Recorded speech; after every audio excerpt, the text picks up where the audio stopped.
नमस्कार दोस्तों, मैं मनोहर चौधरी, व्याख्याता इतिहास। मित्रों, आज से हम है वो विश्व इतिहास की एक सीरीज शुरू करने जा रहे हैं, जिसमें अपना आज का पहला टॉपिक रहने वाला है पुनर्जागरण। मित्रों, ये पुनर्जागरण की घटना का संबंध बेसिकली यूरोप से है। यूरोप महाद्वीप में सर्वप्रथम पुनर्जागरण आया था और यूरोप में भी देखें तो इटली में सबसे पहले पुनर्जागरण की शुरुआत हुई थी। तो सबसे पहले अपन पुनर्जागरण का अर्थ देखेंगे कि ये पुनर्जागरण है क्या। उसके बाद में पुनर्जागरण के कारण देखेंगे कि पुनर्जागरण क्यों हुआ। उसके बाद में पुनर्जागरण के महत्व, प्रभाव और परिणाम, इन सबको अलग अलग देखेंगे। तो सबसे पहले अपन समझते हैं कि पुनर्जागरण है क्या। और ये पुनर्जागरण मित्रों यूरोप से संबंधित है। बहुत बाद में एशिया में आया था। भारत में पुनर्जागरण है वो 18वीं शताब्दी में आया था, लेकिन यूरोप में पुनर्जागरण है वो 14वीं शताब्दी से लेकर के 16वीं शताब्दी के मध्य आया था। यूरोप में ये 14वीं शताब्दी यानी लगभग 1350 के समथिंग ये शुरू होता है और 16वीं शताब्दी तक चलता है। पुनर्जागरण शब्द का सबसे पहले अर्थ क्या है। पुनर्जागरण का अर्थ होता है पुनः जागना या रीबर्थ, यानी पुनः जन्म लेना। पुनः जन्म लेना, यहाँ पर पुनर्जागरण का तात्पर्य यह है कि यूरोप जो कि 4वीं शताब्दी से लेकर के लगभग 14वीं शताब्दी तक सोया हुआ था, यानी वहाँ पर कोई भी नए तकनीकी कार्य नहीं हो रहे थे, कुछ भी समाज में विकास नहीं हो रहा था, वही कुरीतियों में उलझे हुए थे। चर्च का बहुत अधिक प्रभाव था। इस कारण लोगों में तर्क, चिंतन, इन सब की कमी हो गई थी, जो कि 4वीं शताब्दी तक यूरोप अपने स्वर्ण युग में जी रहा था, क्योंकि उस समय तक रोमन साम्राज्य का प्रभाव था। लेकिन 4वीं शताब्दी के आते आते रोमन साम्राज्य का पतन हो जाता है और उसके बाद में यूरोप है वो एक अंधकार युग की ओर चला जाता है। यानी कि उस समय टोने टोटके, जादू टोने और चर्च यानी धर्म के प्रभाव में हो जाते हैं लोग, और इस कारण यूरोप है वो विकास से दूर हो जाता है, किसी तरह का विकास नहीं होता है और यूरोप है वो अंधकार युग में प्रवेश कर जाता है। हालांकि यूरोप लगातार 4वीं से लेकर के 14वीं शताब्दी तक अंधकार युग में नहीं था। बीच में एक दो और पुनर्जागरण हुए थे 9वीं शताब्दी में और 10वीं शताब्दी में, लेकिन वो पुनर्जागरण इतने अच्छे नहीं थे जितने कि 14वीं से 16वीं शताब्दी के मध्य में जो पुनर्जागरण हुआ और उसने जो परिवर्तन किया यूरोप में, उस जैसे ये पुनर्जागरण नहीं थे। लेकिन फिर भी लोगों में आत्मविश्वास जगाया था इन दो पुनर्जागरणों। तो पुनर्जागरण शब्द का शाब्दिक अर्थ होता है पुनः जागना या पुनः जन्म लेना। अंग्रेजी में बोले तो रीबर्थ। यह यूरोप के अंदर 14वीं शताब्दी से पहले अंधकार युग था और उस समय सामंतवाद का प्रचलन था, यानी कि ऊपर राजा बैठा हुआ है, उस राजा ने अपने अधीन बहुत सारे सामंत है वो नियुक्त कर दिए। ये सामंत है वो जनता से टैक्स वसूल कर रहे हैं और राजा के साथ में एक चर्च भी और है। तो ये सामंत है वो जनता का शोषण करके जितना भी टैक्स कलेक्ट करते, इसमें से कुछ हिस्सा ये लोग राजा को देते और कुछ हिस्सा है वो ये लोग चर्च को भी देते। तो चर्च धार्मिक रूप से जो सर्वोच्च था वो भी खुश हो जाता, राजा भी खुश हो जाता और सामंतों की भी मौज थी। बेसिकली यहाँ पर कौन मरते थे? आम जनता। आम जनता है वो बहुत ही दुखी थी, बहुत ही दरिद्रता में थी। इसलिए ये सामंतवाद का बहुत अधिक प्रचलन होने के कारण भी यूरोप की जनता के अंदर बौद्धिकता की कमी थी। चर्च का अत्यधिक प्रभाव था। चर्च का यहाँ तक प्रभाव था कि राजा जो राज्य का सर्वोच्च है वो भी कोई भी फैसला यदि लेता तो वो चर्च से पूछ करके लेता। कला और साहित्य जितने भी थे वो सब धर्म से प्रभावित थे।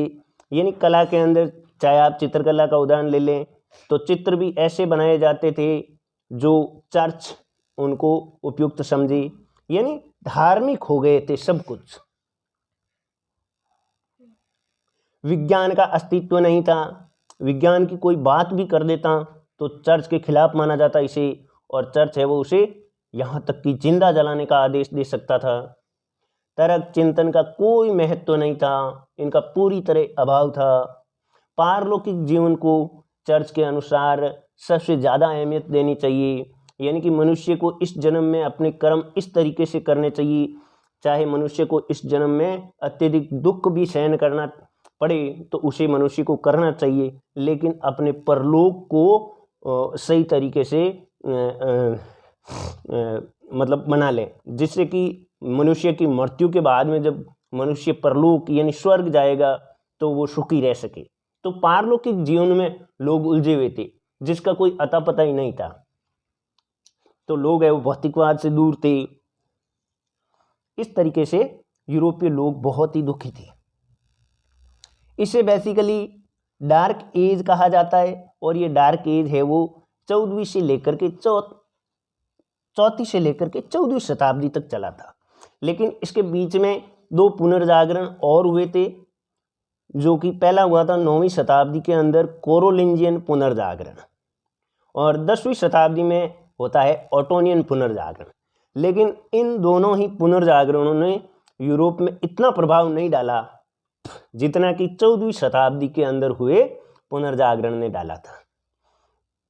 इस समय विद्वान वर्ग उभरा, जिसमें प्रमुख नाम थे बेकन, रूसो, वोल्टेयर, देकार्त, बहुत सारे पेट्रार्क, इरेस्मस, बहुत सारे विद्वान और दार्शनिकों का यहाँ पर अभ्युदय होता है, उत्थान होता है, और उन्होंने जनता को जागरूक करने का कार्य किया। इसी समय दूसरे देशों से लोगों का संपर्क होने लगा, जिससे कि एक देश की संस्कृति दूसरे देश के लोग जानने लगे, यानी विचारों का आदान प्रदान होने लगा, तर्क वितर्क होने लगे, विज्ञान पर चर्चा होने लगी। इस प्रकार लोगों को एक दूसरे के विचारों को जानने का मौका मिला। यूरोप में इस समय प्रबोधन युग आ गया, जिसे प्रकाश युग भी कहा जाता है, और इस प्रकाश युग के आने को ही पुनर्जागरण कहा जाता है। पुनर्जागरण जिसे रेनेसा कहा जाता है, ये रेनेसा शब्द है वो फ्रांसीसी भाषा का शब्द है, और इस फ्रांसीसी भाषा के रेनेसा शब्द का अर्थ होता है पुनः जागना। यानी जितने भी लोग अंधकार युग में टोने टोटके जादू टोने चर्च के प्रभाव में थे, बौद्धिकता को कोई महत्व नहीं दिया जाता था, विज्ञान पर बात नहीं की जाती थी, तर्क नहीं किए जाते थे, मनुष्य के लिए नहीं सोचा जाता था, यानी मानववाद की कमी थी। इन सब से लोगों ने बाहर निकल करके एक नए युग की शुरुआत की, जिसे हम पुनः जागना कहते हैं। सर्वप्रथम इस पुनर्जागरण यानी रेनेसा शब्द का सबसे पहले प्रयोग है वो इटालियन कलाविद थे जॉर्जियो वेसारी। इन्होंने सबसे पहले पुनर्जागरण यानी रेनेसा शब्द का प्रथम बार प्रयोग किया, और इन्होंने अपनी पुस्तक लाइफ ऑफ आर्टिस्ट, इस पुस्तक के अंदर इन्होंने रेनेसा शब्द का जिक्र किया। और जॉर्जियो वेसारी ने ये रेनेसा शब्द, पुनर्जागरण शब्द का प्रयोग सबसे पहले कला के क्षेत्र में किया था, और कला में भी यह स्थापत्य और चित्रकला के लिए जॉर्जियो वेसारी ने पुनर्जागरण यानी रेनेसा शब्द का प्रयोग किया था। उसके बाद में फ्रांसीसी विद्वान आते हैं दार्शनिक दिदरो ने पुनर्जागरण शब्द का व्यापक अर्थ में प्रयोग किया, और ये व्यापक अर्थ में प्रयोग दिदरो ने साहित्य के क्षेत्र में किया था। उसके बाद में विज्ञान के क्षेत्र में रेनेसा शब्द का प्रयोग करने वाले थे फ्रांसिस बेकन नामक दार्शनिक विद्वान थे। उन्होंने विज्ञान के क्षेत्र में रेनेसा शब्द यानी पुनर्जागरण शब्द का प्रयोग किया था, और उन्होंने एक महत्वपूर्ण कोटेशन दी थी जो अक्सर परीक्षाओं में पूछी जाती है कि सत्य सत्ता की नहीं वरन समय की पुत्री है। इसका मतलब ये होता है कि सत्य को सत्ता यानी राजा या राजशाही या जो भी शासन चलाने वाला व्यक्ति है वो लंबे समय तक दबाकर नहीं रख सकता है। सत्य को कभी न कभी बाहर आना ही पड़ेगा, और वो सत्य समय के साथ बाहर आ ही जाएगा। इसलिए इन्होंने ये महत्वपूर्ण कोटेशन दिया कि सत्य सत्ता की नहीं अपितु समय की पुत्री है, यानी सत्य को आप कभी भी दबा कर नहीं रख सकते, वो समय के साथ में जरूर बाहर निकल कर आएगा। इन्होंने एक 2 बुक्स लिखी थी महत्वपूर्ण, न्यू अटलांटिस और नोवम ऑर्गन। ये दोनों ही पुस्तकें बहुत महत्वपूर्ण है, याद रखने योग्य। न्यू अटलांटिस और नोवम ऑर्गन, इन दोनों ही पुस्तकों की रचना की थी फ्रांसिस बेकन ने। फ्रांसिस बेकन ने ईश्वरीय सिद्धांत को खारिज कर दिया, यानी चर्च ने जो ईश्वरीय सिद्धांत दिया था, राजा भी यहाँ तक कि अपने को ईश्वर का भेजा हुआ दूत मानता था और जनता से अपील करता था कि उन्हें उसकी यानी राजा की आज्ञा का पालन करना चाहिए, राजा के शब्दों को अक्षर से पालना करनी चाहिए, अपने जीवन में उतारना चाहिए, क्योंकि वो ईश्वर के द्वारा भेजा हुआ है, यानी एक तरह से ईश्वर का ही रूप है। तो ये फ्रांसिस बेकन ने इस कथन पर कटाक्ष किया और उन्होंने ईश्वरीय सिद्धांत को मानने से इनकार कर दिया, खारिज कर दिया। उन्होंने विवेक, तर्क और विज्ञान पर बल दिया। उन्होंने कहा कि आप अपने विवेक को काम में लीजिए, किसी भी चीज़ के बारे में आप तर्क कीजिए और ज़्यादा से ज़्यादा विज्ञान पर भरोसा कीजिए, क्योंकि वो चीज़ें ऑथेंटिक होती है। पुनर्जागरण की विशेषताएं, अपन ने अर्थ पढ़ा कि पुनर्जागरण का अर्थ क्या होता है, उसके बारे में अपन ने विभिन्न कोटेशन पढ़े। अब अपन पढ़ रहे हैं पुनर्जागरण की विशेषताएं, यानी पुनर्जागरण आया तो हमें कैसे पता चला कि ये पुनर्जागरण है और उसकी क्या क्या विशेषताएं थी। तो पुनर्जागरण के आने के बाद में सबसे पहले प्रभाव पड़ा मानव पर, और मानव के लिए सोचने लगा, मानव के हित के लिए कार्य करने लगा, उसे हम कहते हैं मानववाद। तो पहली पुनर्जागरण रेनेसा की विशेषता है मानववाद, यानी मानव का मानव के प्रति प्रेम, मनुष्य का मनुष्य के प्रति सोचना, मनुष्य का मनुष्य की समस्याओं के बारे में चर्चा करना, मानव चेतना में मानव समस्याओं का आना, यानी मनुष्य ने मनुष्य की समस्याओं का निदान करने के लिए सोचना प्रारंभ किया, तर्क और वितर्क करना शुरू किया। शेक्सपियर, उन्होंने अपने साहित्य में सर्वाधिक कलम है वो मानववाद पर चलाई, यानी मनुष्य का भला किस तरीके से हो सकता है, इसने इस समय के यूरोपीय समाज में अपना विचार है वो दिया। पेट्रार्क, ये महान दार्शनिक थे इटली के, इन्हें मानववाद का पिता कहा जाता है, मानववाद का जनक कहा जाता है। तो मानववाद के जनक प्रसिद्ध इटालियन दार्शनिक पेट्रार्क को कहा जाता है, और इन्हीं के शिष्य थे इरेस्मस, इनको मानववाद का राजकुमार कहा जाता है। तो मानववाद का पिता या जनक पेट्रार्क को कहा जाता है, जो कि इटालियन दार्शनिक थे, और मानववाद का राजकुमार है वो हॉलैंड, जिसे आज हम नीदरलैंड कहते हैं, वहाँ के दार्शनिक इरेस्मस को कहा जाता है। इरेस्मस ने हमेशा व्यंग्यात्मक शैली में अपनी बातों को कहा है, जिससे कि उस समय चर्च पर सीधा हमला भी न हो, लेकिन एक तरीके से व्यंग्यात्मक रूप से चर्च पर ही वो हमले होते थे, यानी धर्म के बंधन को इन्होंने तोड़ा था। तो इरेस्मस के बारे में ये उक्ति प्रसिद्ध है कि जितना जर्मन जो व्यक्ति था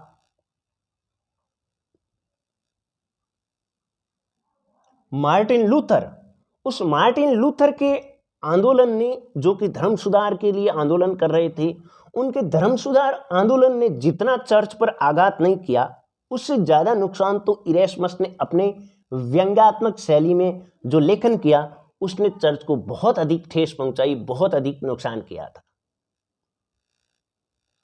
दूसरी विशेषता है रेनेसा यानी पुनर्जागरण की वैज्ञानिक दृष्टिकोण है वो लोगों में आया। प्रकृति के सुव्यवस्थित, सुसंगठित और क्रमबद्ध ज्ञान को महत्व दिया जाने लगा। ये प्रकृति के सुव्यवस्थित, सुसंगठित व क्रमबद्ध ज्ञान को ही विज्ञान कहते हैं। विज्ञान का एक दूसरा अर्थ होता है विज्ञान, वी प्लस ज्ञान, वी यानी विशेष और ज्ञान यानी ज्ञान।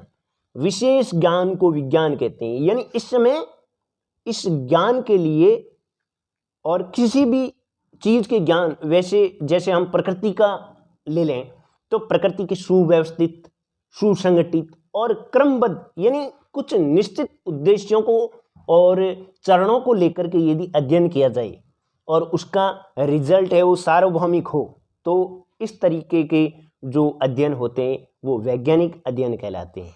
और इस वैज्ञानिक दृष्टिकोण को अपनाते हुए लोगों ने अब है वो खोजें शुरू की, विभिन्न तरीके से उन्होंने अपने विचार व्यक्त किए। इस तरीके के जो अनुसंधान या खोजें होती थी वो संपूर्ण अनुसंधान लोगों ने करना शुरू कर दिया। ज्ञान की संपूर्णता और सार्वभौमिकता पर बल देना शुरू हुआ। ज्ञान है वो संपूर्ण हो, आधा अधूरा ज्ञान नहीं होना चाहिए, यानी अधजल गगरी छलकत जाए, यानी आधा अधूरा ज्ञान है वो बहुत ही खतरनाक साबित होता है। इसलिए लोगों को, इसीलिए तो पादरी उस समय ठग रहे थे, क्योंकि लोगों के पास में कोई बाइबल की प्रति नहीं होती थी, क्योंकि उस समय तक छापेखाने का आविष्कार नहीं हुआ था और छापेखाने के आविष्कार के बगैर जो बाइबल की प्रतियां होती थी वो बहुत महंगी होती थी, तो इसलिए वो आम लोगों की खरीद से बाहर होती थी। तो लोग जान ही नहीं पाए कि असल तौर में बाइबल में लिखा हुआ क्या है। और पादरी लोग जो चर्च के बड़े बड़े मठाधीश होते थे वो लोगों को इसी तरह ठगते थे कि बाइबल में ये लिखा हुआ है, आपको ये करना चाहिए। तो अब है वो लोगों को संपूर्ण ज्ञान हुआ और ये ज्ञान सार्वभौमिक था, यानी अमेरिका में जो खोज हुई है उसका जो परिणाम निकला है वैसी ही यदि स्थिति में खोज की जाए भारत में तो उसका भी रिजल्ट वही रहेगा। तो ऐसे ज्ञान को, जैसे H2O जल है तो वो भारत में भी H2O जल है, अमेरिका में भी H2O जल है, यानी कि हाइड्रोजन के दो अणुओं में यदि ऑक्सीजन मिला दें तो वो जल बनेगा, जल की बूंद बनेगी। वो भारत में बन रही है तो वो अमेरिका में, संसार के किसी भी कोने में बनेगी। तो इस तरीके के ज्ञान को सार्वभौमिक ज्ञान कहते हैं और इसे सार्वभौमिकता कहते हैं। तो ज्ञान की संपूर्णता आई इस समय लोगों में, सार्वभौमिक ज्ञान पर बल दिया जाने लगा। रेनेसां का तीसरा विशेषता है बुद्धिवाद, तर्क और चिंतन। चर्च व परंपरागत विचारों को बुद्धि, तर्क और चिंतन के आधार पर परखा जाने लगा। लोगों ने अब चर्च के जो पादरी और बड़े बड़े पदाधिकारी मठाधीश होते थे उनके कहने भर से ही विश्वास नहीं कर लेते थे। अब लोग है वो चर्च जो भी कहता, चर्च जो भी विचार प्रकट करता, उन विचारों को लोग अपनी बुद्धि, तर्क और चिंतन की कसौटी पर परखते और जब उनको लगता कि हाँ सही है तभी वो चर्च का कहना मानते, अन्यथा वो चर्च के उन विचारों की उपेक्षा करने लगे। रेनेसां की चौथी विशेषता है भौतिकवाद व इहलोक। जैसे इस टॉपिक की शुरुआत में ही मैंने जिक्र किया है कि लोग अपने पारलौकिक जीवन को संवारने में लगे हुए थे इस डार्क एज में, जो कि 4वीं से 14वीं शताब्दी तक चली थी। डार्क एज यूरोप के अंदर 4वीं शताब्दी से शुरू हुई थी। 4वीं से क्यों? क्योंकि 4वीं शताब्दी तक रोमन साम्राज्य का प्रभाव रहा था और रोमन साम्राज्य को यूरोप का स्वर्ण काल माना जाता है, जो कि रोमन साम्राज्य लगभग 3 महाद्वीपों में फैला हुआ था, यूरोप, एशिया और अफ्रीका। भूमध्य सागर के चारों ओर के इलाके में रोमन साम्राज्य फैला हुआ था और वहाँ का जो सम्राट होता था उसे पवित्र रोमन सम्राट की उपाधि दी गई थी। हालांकि बाद में आगे चल कर के ये रोमन साम्राज्य 2 हिस्सों में विभक्त हो गया था और उसके बाद में ये जर्मन जो कबीले होते हैं उनके आक्रमणों को नहीं झेल पाया और ये अब पतन हो गया इसका। तो लोगों ने अब भौतिकवाद और इहलोक यानी इसी जीवन में सुख से, इसी जीवन को सुधारो, आगे का जीवन किसने देखा है? खुद के मरे बगैर स्वर्ग का पता कैसे लग सकता है? तो कोई व्यक्ति मरेगा नहीं तब तक वो स्वर्ग में क्या है क्या नहीं है, मरने के बाद में आत्मा का क्या होता है क्या नहीं होता है, किसी को नहीं पता, सभी अनुमानों पर आधारित है। तो लोगों ने अपने इसी जीवन को सुधारने के संकल्प लिए। पारलौकिक जीवन के स्थान पर इसी जीवन, इहलौकिक जीवन को ही सर्वोच्च मान्यता दी जाने लगी, सर्वोच्चता दी जाने लगी, प्रमुखता से इसी जीवन को अब जीवो। आध्यात्मिकता के स्थान पर भौतिकवाद को तरजीह दी गई। लोग ज्यादा से ज्यादा भौतिक सुख अपनाने लगे। पुनर्जागरण की 5वीं विशेषता है धार्मिकता। धार्मिक कट्टरता धीरे धीरे कम होने लगी। अंधकार युग जो कि डार्क एज था 4वीं शताब्दी तक, 4वीं शताब्दी से 14वीं शताब्दी तक, उसमें धर्म ने प्रमुख भूमिका निभाई थी। इतनी धार्मिक कट्टरता थी कि लोग धर्म के खिलाफ कोई एक शब्द भी बोलते तो उसकी मृत्यु तक हो सकती थी। चर्च उसको जिंदा जलाने का आदेश पारित कर सकता था। तो ये जो धार्मिक कट्टरता थी ये धीरे धीरे सहिष्णुता में परिवर्तित होने लगी। कला, साहित्य, दर्शन, स्थापत्य, इन सब से धीरे धीरे धर्म का प्रभाव कम होने लगा। जैसे कला में आप चाहे चित्रकला ले लो तो उस चित्रकला के अंदर आप है वो चित्र धर्म से संबंधित, चर्च से संबंधित, ईसाई धर्म से संबंधित ही बना सकते हो। इसमें कोई चटक रंगों का प्रयोग नहीं कर सकते हो। इस तरीके से कला, साहित्य, दर्शन, इन सब से धर्म का प्रभाव धीरे धीरे कम होने लगा। चर्च के स्थान पर वैज्ञानिक सोच ने अपनी जगह बनानी शुरू की। चर्च का स्थान है वो धीरे धीरे गौण होता गया। स्वतंत्र चिंतन को बल मिला। व्यक्ति अब स्वतंत्रता पूर्वक चिंतन कर सकता था और जो उसे अच्छा लगे वो कर सकता था। मानव की सृजनात्मक शक्ति में वृद्धि हुई। मानव कब सृजनशील बनेगा? जब उसको स्वतंत्रता मिलेगी। चर्च के बंधनों से जब मनुष्य स्वतंत्र हुआ, वो कुछ भी अपने अनुसार कर सकता है, तभी तो मनुष्य में सृजनात्मक शक्ति बढ़ेगी। और सृजनात्मक शक्ति बढ़ेगी तो वैज्ञानिक खोजें करेगा और नई नई चीज़ों का आविष्कार करेगा। यथार्थ पर बल दिया जाने लगा। यथार्थ यानी जो है वो। तो इस तरीके से ये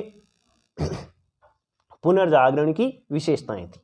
अब अपन पढ़ते हैं पुनर्जागरण के कारण। पुनर्जागरण क्यों हुआ, उसके क्या क्या कारण थे कि उसके बाद में पुनर्जागरण, हम लोग कहते हैं कि पुनर्जागरण हो गए, यानी लोग वापस सोए हुए थे, यानी अंधकार युग में जी रहे थे और वो प्रकाश युग में, प्रबोधन युग में प्रवेश कर गए। तो पुनर्जागरण के कारण, पहला कारण है कुस्तुनतुनिया पर तुर्कों का आधिपत्य। ये प्रमुख घटना मानी जाती है पुनर्जागरण के प्रारंभ की। यहीं से पुनर्जागरण का प्रारंभ माना जाता है। असल तौर में पुनर्जागरण का प्रारंभ 1453 ईस्वी में, जब तुर्कों ने, जो पश्चिमी रोमन साम्राज्य था जिसे बाइजेंटाइन साम्राज्य कहा जाता था, उसकी राजधानी थी कुस्तुनतुनिया, उसके ऊपर तुर्कों ने जब अधिकार कर लिया, तो उसी घटना के बाद में पुनर्जागरण की शुरुआत मानी जाती है। असल पुनर्जागरण की शुरुआत 1453 से कुस्तुनतुनिया के पतन के साथ ही शुरू होती है। पूर्वी व पश्चिमी संस्कृति का मिलन हुआ। अब जो पूर्वी संस्कृति थी उसका पश्चिमी संस्कृति से मिलन हुआ। तुर्कों से लोग मिले, उनके नवीन विचारों का आदान प्रदान होने लगा, तो लोगों में नए विचार आए। तुर्की अत्याचार, अब तुर्कों ने जब अधिकार कर लिया वहाँ पर, तो वहाँ पर अत्याचार बढ़ा और बौद्धिक वर्ग जो होता है उसको अत्याचार और असहज जो वातावरण होता है, जहाँ हिंसा होती है, वहाँ बौद्धिक वर्ग है वो रहना पसंद नहीं करता है। तो यहाँ के जितने भी बुद्धिजीवी विद्वान थे वो यहाँ से यूरोप चले गए। और इसी समय जब तुर्कों के अत्याचार से बुद्धिजीवी वर्ग, विद्वान वर्ग है वो यूरोप जाने लगा, तो उसी में एक कार्डिनल था, कार्डिनल वैसारी। ये कार्डिनल चर्च की एक उपाधि होती है, चर्च की एक पदवी होती है, जैसे पादरी होता है उससे ऊपर का कार्डिनल कहलाता है। और सबसे ऊपर जो चर्च का सर्वेसर्वा, ईसाई धर्म का सर्वोच्च धार्मिक गुरु होता है वो पोप कहलाता है। उसी तरह एक कार्डिनल उपाधि है। जो वैसारी था वो 800 से अधिक हस्तलिखित पांडुलिपियों को लेकर के यूरोप गया। तो ये प्रमुख कारण था। इस घटना के कारण, यानी कुस्तुनतुनिया के पतन के कारण पुनर्जागरण की शुरुआत होती है। उसके बाद में दूसरा प्रमुख कारण था पुनर्जागरण के होने का, छापे खाने का आविष्कार। छापे खाने का आविष्कार एक विद्वान हुए हैं विल ड्यूरेंट। उन्होंने कहा है कि लेखन कला के बाद जो ऐतिहासिक परिवर्तन, ऐतिहासिक खोज मानव जगत में हुई है वो मुद्रण कला है, यानी छापा खाना है। तो छापे खाने की आविष्कार है वो एक जर्मन विद्वान थे, जॉन गुटेनबर्ग। उन्होंने छापे खाने का आविष्कार किया। कहाँ पर किया? तो ये उन्होंने जर्मनी के मिंज नामक स्थान पर पहले छापे खाने की स्थापना की। अब इससे पूर्व लोग हैं वो चर्च के पादरियों द्वारा बहुत अधिक ठगे जाते थे। क्यों? क्योंकि पादरी बाइबिल में यह लिखा है आपको ऐसा करना चाहिए, यानी जनता को ये करना चाहिए, बाइबिल में यह लिखा है आपको ये करना चाहिए, इस तरीके से ठगते थे। अब छापे खाने के आविष्कार से हुआ ये कि सस्ती दरों में बाइबिल की प्रतियां छपने लगी। अब सस्ती दरों में बाइबिल की और बाकी के धर्म ग्रंथों की प्रतियां छपने लगी, तब लोगों की पहुंच में आ गई ये और लोग इन्हें खरीदने लगे। लोगों ने खरीद कर पढ़ा, तब लोगों की आंखें खुली कि पादरी लोग तो हमें ऐसे ही ठग रहे थे, ऐसा कुछ भी इस बाइबिल के अंदर तो नहीं लिख रखा है। तो ये छापे खाने का आविष्कार है वो पुनर्जागरण का एक प्रमुख कारण हुआ। इससे लोगों में जागृति आई कि हम आज से पहले बहुत अधिक ठगे जा रहे थे। तो छापे खाने का आविष्कार जॉन गुटेनबर्ग ने, जो कि जर्मन विद्वान थे, उन्होंने जर्मनी के मिंज नामक स्थान पर प्रथम छापे खाने की स्थापना की और 1954 में विश्व की प्रथम प्रिंटिंग प्रेस की स्थापना हुई। विल ड्यूरेंट, इसका मैंने जिक्र किया है, इन्होंने कहा था कि लेखन के बाद मुद्रण इतिहास का एक बड़ा आविष्कार है। कागज का आविष्कार चीन में हुआ था और बारूद का आविष्कार भी चीन में हुआ था। ये दोनों महत्वपूर्ण है, आपको याद रखना चाहिए। ये दोनों ही खोज है वो चीन ने विश्व को दिए, कागज और बारूद, इन दोनों का आविष्कार है वो चीन में हुआ था। अब छापे खाने के आविष्कार से उसके बाद में पहली जो पुस्तक छपी उसका क्या नाम था? 31st line indulgence. ये प्रथम मुद्रित पुस्तक थी और उसके बाद में ओल्ड टेस्टामेंट की प्रतियां आम लोगों तक पहुंची, यानी बाइबिल जो कि पुरानी बाइबिल थी, उसके बाद में बाइबिल का नया वर्जन आया, उसे न्यू टेस्टामेंट कहा गया। तो बाइबिल की प्रतियां हैं वो आम लोगों तक पहुंचने लगी। ये दूसरा बड़ा कारण था पुनर्जागरण यानी रेनेसां का छापे खाने का आविष्कार। तीसरा प्रमुख कारण था धर्म युद्ध, जिन्हें क्रूसेड भी कहा जाता है। ये धर्म युद्ध है वो ईसाइयों और इस्लाम, दो धर्मों के मध्य हुआ था और कारण जेरूशलम नामक स्थान को लेकर हुआ था। जेरूशलम जो कि फिलिस्तीन और इजराइल के बीच में अभी भी संघर्ष का कारण बना हुआ है। तो इस जेरूशलम को लेकर के 8 धर्म युद्ध हुए थे, 1096 से लेकर के 1279 ईस्वी तक कुल 8 धर्म युद्ध हुए और इनका परिणाम ये हुआ कि इस्लाम धर्म विजयी हो गया। अब ईसाई लोगों को पता था कि ईसाई धर्म है वो सर्वोच्च है और ईसाई कभी पराजित नहीं हो सकते, और चर्च के जो पादरी और पोप थे वो यही कहा करते थे कि ईसाई कभी भी पराजित नहीं हो सकते थे। अब ये वहम लोगों का टूट गया क्योंकि इस समय ईसाई धर्म है वो पराजित हो गया। कुल 8 युद्ध हुए और इनका परिणाम क्या निकला? इस्लाम है वो विजयी हुआ और ईसाई है वो पराजित हो गए। और ईसाइयों के पराजित होने से इस ईसाई धर्म की प्रतिष्ठा में बहुत बड़ी हानि हुई। प्रतिष्ठा में हानि इसलिए हुई क्योंकि पोप इससे पहले कहा करते थे कि ईसाई धर्म सर्वोच्च धर्म है और इस धर्म को कोई भी हरा नहीं सकता। तो इसका परिणाम इस्लाम विजयी हुआ और चर्च की प्रतिष्ठा में बहुत बड़ी गिरावट आई। अब चर्च से लोगों का भरोसा उठ गया क्योंकि पहले लोग मानते थे कि चर्च जो कह रहा है वो सत्य है, यानी चर्च कह रहा था कि इस्लाम हारेगा और ईसाई जीतेंगे क्योंकि ईसाइयों को कोई नहीं हरा सकता। लेकिन हुआ इसका उल्टा, मुस्लिम जीत गए और ईसाई हार गए, तो चर्च की प्रतिष्ठा में गिरावट आ गई। एशिया की संस्कृति से संपर्क हुआ। अब इस्लाम विजयी हुआ तो उन्होंने बहुत बड़े यूरोपीय क्षेत्रों पर अधिकार किया, तो वहाँ के लोगों ने इस्लाम में जो संस्कृति और परंपराएं प्रचलित थी उनसे उनका वे वाकिफ हुए। कागज, बारूद और कुतुबनुमा की जानकारी है वो यूरोपीय लोगों को हुई। इससे पहले उनको कागज, बारूद और कुतुबनुमा, जो कि एक तरह का दिशा सूचक यंत्र होता है, कुतुबनुमा, इनकी जानकारी नहीं थी। कागज और बारूद का आविष्कार चीन में हुआ था, तो इन चीज़ों की लोगों को जानकारी हुई। इससे बहुत बड़े परिवर्तन हुए, इस कारण पुनर्जागरण हुआ। चौथा कारण है पुनर्जागरण का मंगोल आक्रमण। मंगोल शासक कुबलाई खान, ये एक मंगोल शासक था। ये अपने दरबार के अंदर बहुत बड़ी मात्रा में, लगभग हजारों की संख्या में विद्वान है वो इसके दरबार में शरण पाते थे। इसने विद्वानों को संरक्षण दिया।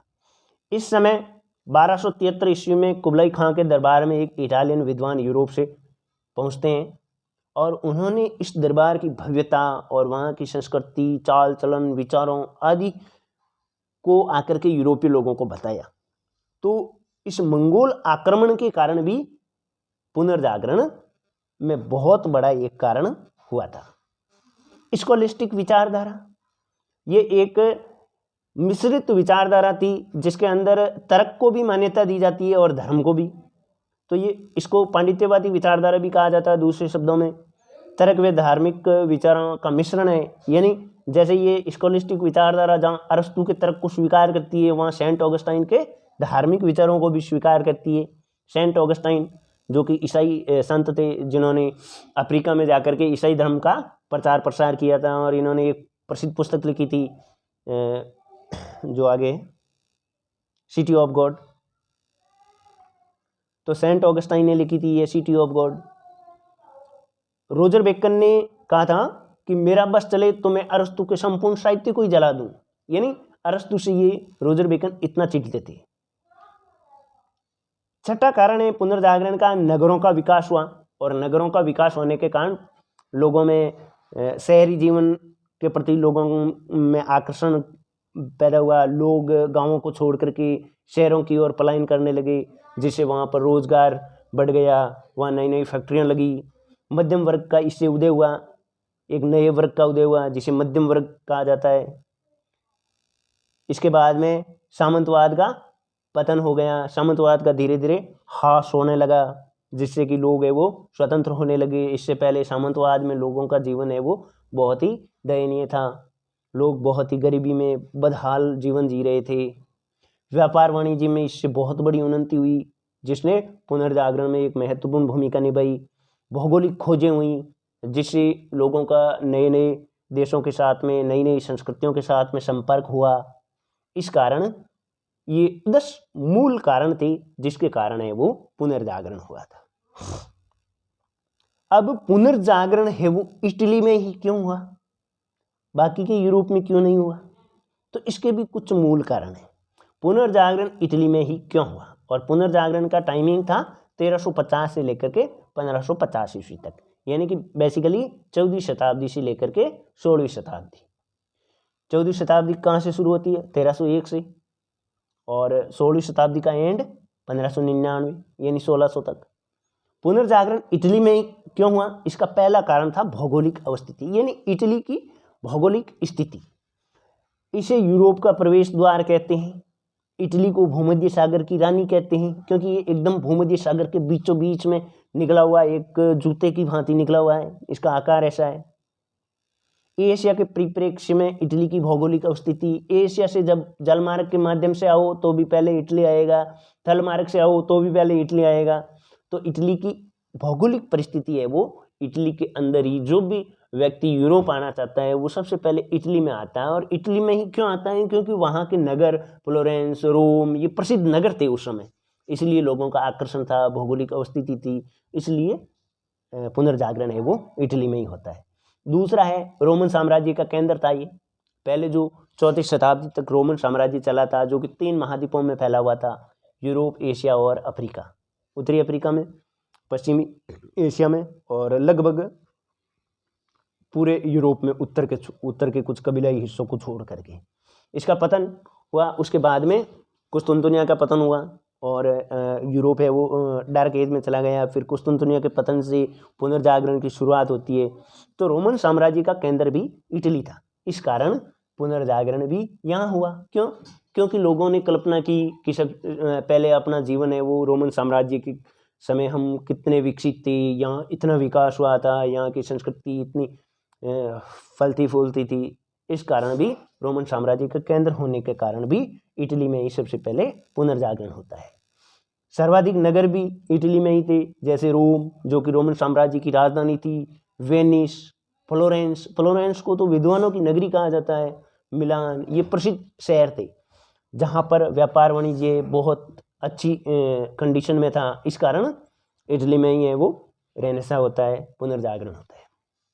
फ्लोरेंस का मेडिची परिवार, फ्लोरेंस के अंदर एक बहुत ही धनी परिवार था जो कि मेडिची परिवार के नाम से जाना जाता था। इसने विद्वानों को संरक्षण दिया, तो कई जगह के विद्वान हैं वो यहाँ आकर के रहने लगे फ्लोरेंस में, इसलिए फ्लोरेंस को विद्वानों का नगर कहा जाने लगा।